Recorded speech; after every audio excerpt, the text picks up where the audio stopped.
how much of that is going to dictate the success of augmented reality as a platform? Can you have an augmented reality application that doesn't utilize the Internet of Things but still drives value? Or is that really the only purpose of augmented reality is to be the interface of the IoT? So I'll let you kind of go. Ross, if you want to introduce yourself first. Hello, testing.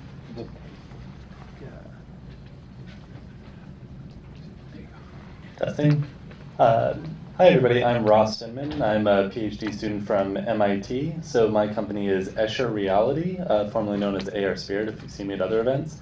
So what we do is full 3D augmented reality on your mobile phone without some of the markers that you just saw. So if you want to enable the type of technology that brings augmented reality to everybody, it's hard enough to get people to download an app. It's even more difficult to get them print out markers. So while that can work in many enterprise spaces, we particularly focus on building up full 3D models of the world that you can have interactive experiences with on the hardware that everyone already has.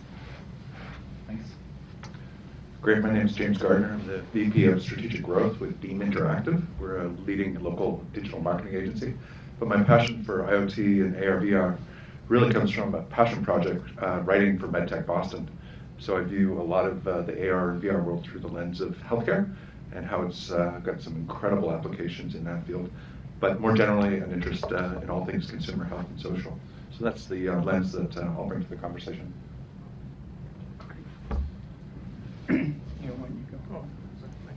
My name is Lei. I'm a master's student at MIT. I work for Patty Ming's group at Meetup in Fluid Interfaces, and one of you already know that. My research focuses on user interface and the user experience best practice for virtual reality and augmented reality. So my name is John Warner, and I was at the Media Lab for a number of years. And whenever we got new 3D printers, we would also connect them to CNC machines. And I think you heard a theme of digital and physical together. And I think a lot of 3D printers haven't reached their full potential. And it's not until there's sort of this marriage that we've sort of heard today. I'm with Meta, and I have a headset back here if anyone wants to use it.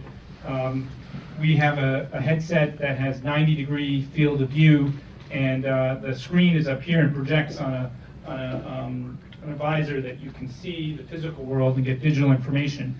And we're committed to creating an operating system that's based on neuroscience. We think that if you just port 2D screens to 3D, it's not going to maximize these headsets.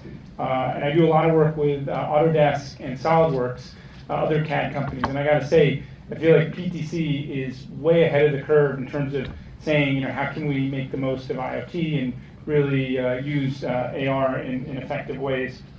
And I also think Boston, while we won the Stanley Cup once in the last 20 years, people lament that we haven't won it more. And we are winning in robotics and life sciences. And I think we could win in AR and IoT. And as we all go out, and I'm speaking in China next week and at TED, we should talk about cool things that are happening in Boston. I know we're all proud that GE located here, but I don't know if people know Mark Little, who had $5 billion head of research and development, one of the C-suite of GE, has just located here and just joined the board of Analog. And how can we create an ecosystem? And the Patriots are kicking ass, and there's a lot of factors. Tom Brady sat for most of his time in Michigan, and you got Belichick and Crafts, but a lot of the secret to this region's success is this kind of ecosystem. And how can we really facilitate that? And in terms of AR, I think the language of AR, using hand gestures, and as we think of 50 billion IoT connected by 2020, that number is overwhelming. But you can use data sets and visualize them in a way that you can maximize IoT in a way that you just couldn't before.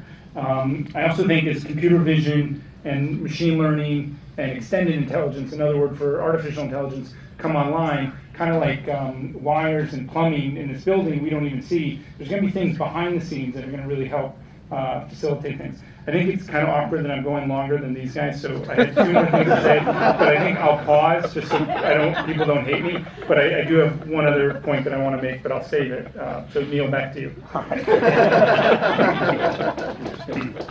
Thanks, John. So as you can see, we've got a great panel here. So this is a pretty open session. If you've got questions, please feel free to raise your hand. We'll call on you. I'll kind of get things started, though. And James, I'll pick on you first. So you're kind of in an interesting spot by being at Beam, but also having a lot of visibility into how the health